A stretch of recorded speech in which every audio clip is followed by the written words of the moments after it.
क्या हो अगर मैं आपसे कहूं कि महाभारत के यदुवंशी वही श्री कृष्ण के वंशज हजारों साल पहले पश्चिम की ओर भागे और बाद में दुनिया उन्हें यहूदी नाम से जानने लगी। क्या हो अगर मैं कहूं कि इजराइल की जड़ों में सिर्फ इतिहास नहीं बल्कि हिंदू धर्म की धड़कनें भी दबे हुए हैं। और सबसे बड़ा झटका यह कि पैगंबर मूसा की कहानी और श्री कृष्ण के जीवन की घटनाएं दो अलग अलग सभ्यताओं में नहीं बल्कि एक ही टूटे हुए वंश की दो दिशाओं में बंटी हुई गाथाएं हो सकती हैं। आज हम केवल इतिहास नहीं सुनने वाले, हम उस सच के दरवाजे खोलने वाले हैं जिसे सुनकर आपका मन कहेगा यह तो हमेशा मेरी आंखों के सामने था पर मैंने कभी जोड़ा ही नहीं। कल्पना कीजिए, एक ओर द्वारका का समुद्र निगलता हुआ किनारा, दूसरी ओर पश्चिम की ओर भागते लोग, रेगिस्तानों को पार करते हुए फिलिस्तीन पहुंचते हुए।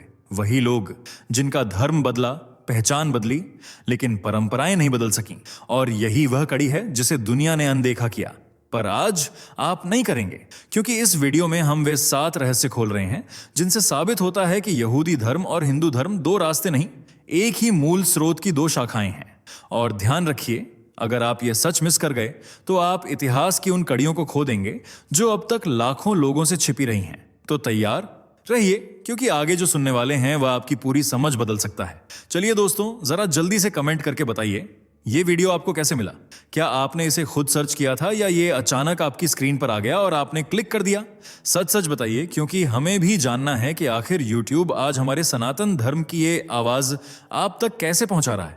और हाँ, अगर आप सच में एक सच्चे हिंदू हैं तो अभी के अभी चैनल को सब्सक्राइब कर लीजिए ताकि आने वाली हर एक वीडियो सबसे पहले आपको मिले। वीडियो को लाइक करना मत भूलना ताकि दुनिया को दिखाया जा सके कि सनातन की शक्ति अभी जिंदा है। तो चलिए बिना वक्त गंवाए बढ़ते हैं वीडियो में आगे। क्या सच में यहूदियों का इतिहास हिंदू धर्म से जुड़ा हुआ है? श्री कृष्ण और पैगंबर मूसा में क्या समानता थी? क्या यहूदी प्राचीन काल में हिंदू ही थे? उन्होंने अपना अलग साम्राज्य कैसे बनाया? आज इजराइल में कितने हिंदू हैं? वे कौन सी 7 समानताएं हैं जो यह साबित करती हैं कि यहूदी हिंदू थे? अगर आप भी इन सवालों के जवाब जानना चाहते हैं तो वीडियो के अंत तक बने रहें। दोस्तों, वैसे तो आप समझ ही गए होंगे कि हम किस देश की बात कर रहे हैं। जी हाँ, सही समझे, हम बात कर रहे हैं भूमध्य सागर के पूर्वी छोर पर स्थित यहूदी देश इजराइल के बारे में, जिसकी सीमा उत्तर में लेबनान, उत्तर पूर्व में सीरिया, पूर्व में जॉर्डन और दक्षिण पश्चिम में मिस्र से लगती है। इजराइल पूर्व में वेस्ट बैंक के फिलिस्तीनी क्षेत्रों और दक्षिण पश्चिम में गाजा पट्टी के साथ साथ उत्तर पूर्व में सीरियाई गोलान हाइट्स पर कब्जा करता है, जो क्षेत्रफल के हिसाब से दुनिया का एक छोटा देश है। जी हाँ, इजराइल का कुल भू क्षेत्रफल करीब 20,770 वर्ग किलोमीटर है, जबकि इसकी लंबाई लगभग 420 किलोमीटर और चौड़ाई लगभग 115 किलोमीटर है। अपने भू क्षेत्रफल की वजह से ही इजराइल को दुनिया में एक 152वां स्थान मिला है और इसकी तुलना न्यू जर्सी या भारत के मिजोरम राज्य से की जा सकती है। लेकिन दोस्तों, इजराइल का आकार भले ही छोटा हो, पर इसने अपनी आजादी के साथ ही तमाम बाहरी संकटों से जूझते हुए तरक्की की ऐसी राह पकड़ी कि खुद को दुनिया में एक अलग ताकत के रूप में स्थापित किया। ऐसी ताकत जिसकी ओर बड़े से बड़े देश भी आंख उठाने से डरते हैं। एक दौर में इजराइल भी अपने पड़ोसियों से उसी तरह परेशान रहा जैसे भारत, लेकिन आज शायद ही कोई देश उससे पंगा लेने की जरूरत कर पाता। आज इजराइल को उसकी मजबूत इकोनॉमी और मिलिट्री पावर के लिए जाना जाता है, जिसकी मिलिट्री टेक्नोलॉजी के बारे में कहा जाता है कि वह दुनिया में सबसे बेहतरीन और उन्नत स्तर की है, खासकर एयर डिफेंस सिस्टम, ड्रोन और सटीक टारगेट मिसाइल रॉकेट्स। इजराइल ने रक्षा के क्षेत्र में अपनी ताकत को इतना बढ़ाया कि दुनिया के सबसे बड़े रक्षा उत्पादकों में उसका नाम लिया जाता है। अमेरिका के बाद इजराइल ही भारत का सबसे बड़ा रक्षा उपकरण निर्यातक है। इसके अलावा इजराइल की वायुसेना दुनिया की 6ठी से 10वीं सबसे ताकतवर वायुसेनाओं में शामिल है।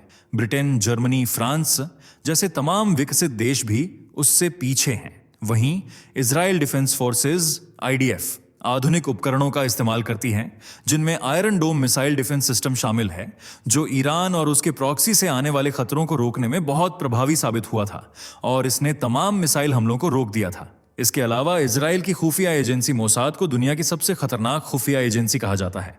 मोसाद की सटीकता का अंदाजा इसी से लगाया जा सकता है कि आज तक उसका कोई ऑपरेशन फेल नहीं हुआ है। ये किसी भी देश में घुसकर अपने दुश्मनों को मारने की क्षमता रखता है। बता दें, इजराइल दुनिया का इकलौता ऐसा देश है जहां की आधे से ज्यादा आबादी यहूदियों की है और इस देश की स्थापना 14 मई वर्ष 1948 को यहूदी एजेंसी के प्रमुख डेविड बेन गुरियन ने की थी, जिसके बाद उसी दिन अमेरिकी राष्ट्रपति हैरी एस.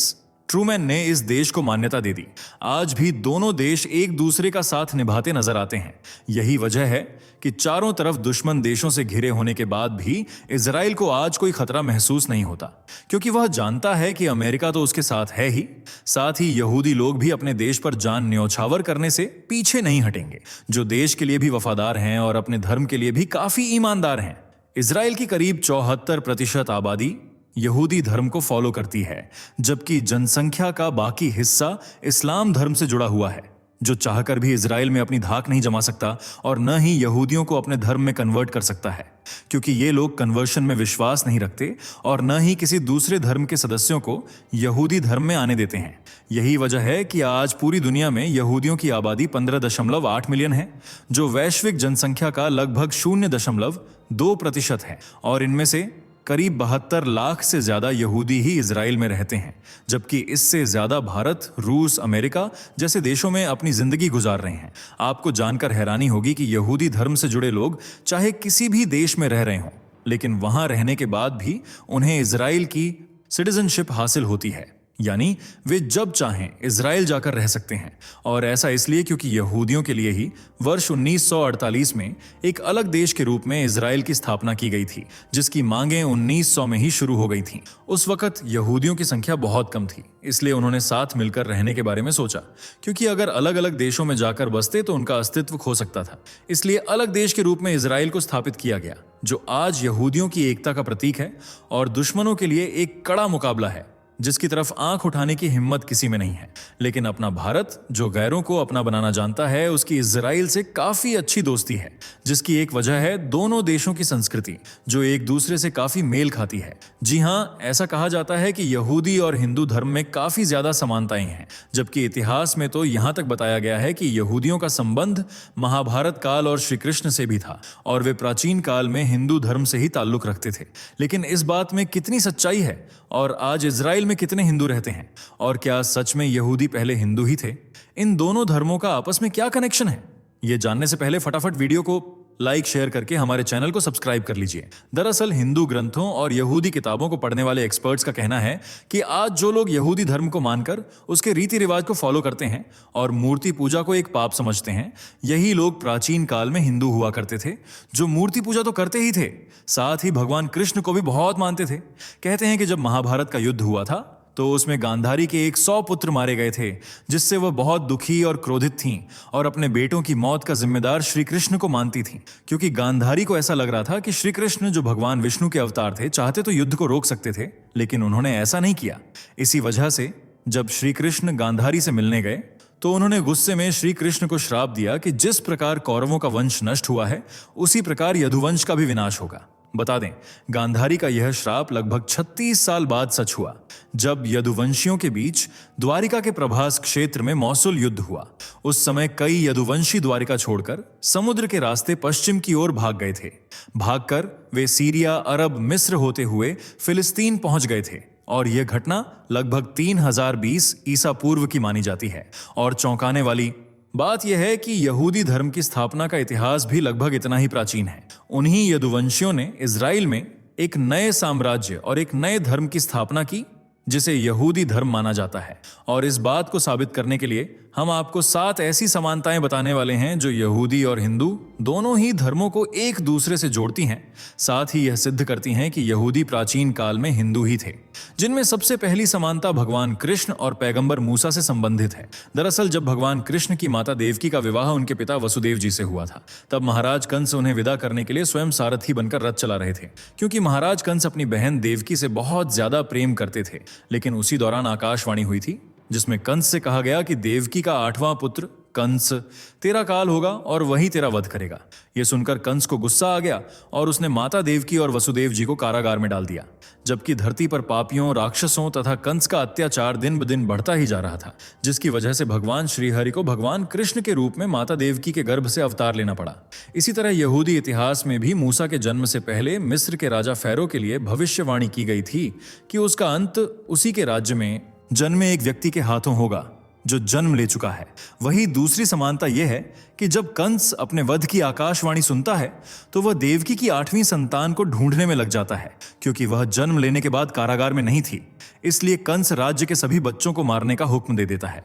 ठीक उसी तरह मिस्र के राजा ने भी राज्य के सभी उन बच्चों को मारने का आदेश दिया था जो 1 साल से कम उम्र के थे। दोनों धर्मों में मौजूद तीसरी समानता यह है कि जिस तरह कंस के हुक्म से पहले ही भगवान श्री कृष्ण को उनके पिता ने एक टोकरी में रखकर नदी के पार नंद के यहाँ छोड़ दिया था, उसी तरह मूसा की माता ने मूसा को एक टोकरी में नदी में छोड़ दिया था। कुछ समय बाद मिस्र की रानी ने जब उस टोकरी को देखा तो उन्होंने उसमें से उस बच्चे को उठा लिया और फिर उसका पालन पोषण किया। इस तरह श्री कृष्ण और पैगंबर मूसा को दूसरी माँ ने पाला, जबकि उनकी असली माँ कोई और ही थी। इसके अलावा चौथी समानता यह बताती है कि श्री कृष्ण के 2 भाई थे, जिनमें बलराम उनसे बड़े थे, लेकिन चर्चा हमेशा श्री कृष्ण की होती थी और उन्हें ही विष्णु का अवतार बनने का अवसर मिला था। उसी तरह पैगंबर मूसा के भी एक बड़े भाई थे जिनका नाम हारून था, लेकिन पैगंबर के रूप में मूसा को चुना गया और उन्हें ही लोकप्रियता हासिल हुई। इसी तरह 5वीं समानता तो आपको यह मानने पर मजबूर कर देगी कि यहूदी हिंदू धर्म से ही ताल्लुक रखते थे। दरअसल ये बात तो आप सभी जानते हैं कि श्री कृष्ण ने जब कंस का वध कर दिया था तो उनके ससुर जरासंध ने कृष्ण और यादवों के कुल को नष्ट करने की ठान ली थी। जरासंध ने बार बार मथुरा पर हमला करवाया, जिससे परेशान होकर श्री कृष्ण ने मथुरा छोड़ने का फैसला किया और अपने लोगों को लेकर पूर्वजों की नगरी द्वारका चले गए। ठीक उसी तरह जब पैगंबर मूसा को पता चला कि उनके पूर्वजों की भूमि तो बनी इज़राइल यानी यरूशलेम है, तो वे भी अपने सभी हिब्रू कबीले के लोगों को लेकर मिस्र से निकल गए थे। बता दें, यह दुनिया का सबसे बड़ा धार्मिक पलायन था। इसके अलावा छठी समानता यह है कि जब श्री कृष्ण अपनी जिंदगी के आखिरी पड़ाव पर थे, तब उन्हीं के लोगों यानी यदुवंशियों ने उनकी अवहेलना करना शुरू कर दिया था, जिसकी वजह से उनमें आपस में युद्ध हुआ और वे सभी मारे गए। इसी तरह मूसा की कहानी में भी यह पढ़ने को मिलता है कि बनी इज़राइल के लोगों ने बाद में मूसा के आदेश को मानने से इनकार कर दिया था, जिसकी वजह से उनके कबीले में बिखराव हो गया था। इसके अलावा 7वीं समानता की बात करें तो ऐसा कहते हैं कि पैगंबर मूसा जिस यहूदी जाति से हैं, उस यहूदी जाति का नाम यदु शब्द से ही निकला है। द्वारका के जलमग्न होने और मूसा का कालखंड भी लगभग एक ही है। अरब के करीब बसे सीरिया का प्राचीन नाम शाम है, जो कृष्ण के श्याम नाम का ही अपभ्रंश है। इसी बात से आप अंदाजा लगा सकते हैं कि यहूदी और हिंदू धर्म में कितनी समानताएं हैं। इतना ही नहीं, इज़राइल में आज करीब 11,000 लोग हिंदू धर्म से जुड़े हुए हैं और यहाँ कई त्योहार मनाए जाते हैं, साथ ही कई मंदिर भी मौजूद हैं। वैसे आपको क्या लगता है, क्या सच में यहूदी लोग हिंदू ही थे? अपनी राय कमेंट में बताइए। वीडियो को लाइक शेयर करके हमारे चैनल को सब्सक्राइब कर लीजिए। मिलते हैं अगली वीडियो में, तब तक के लिए बाय बाय।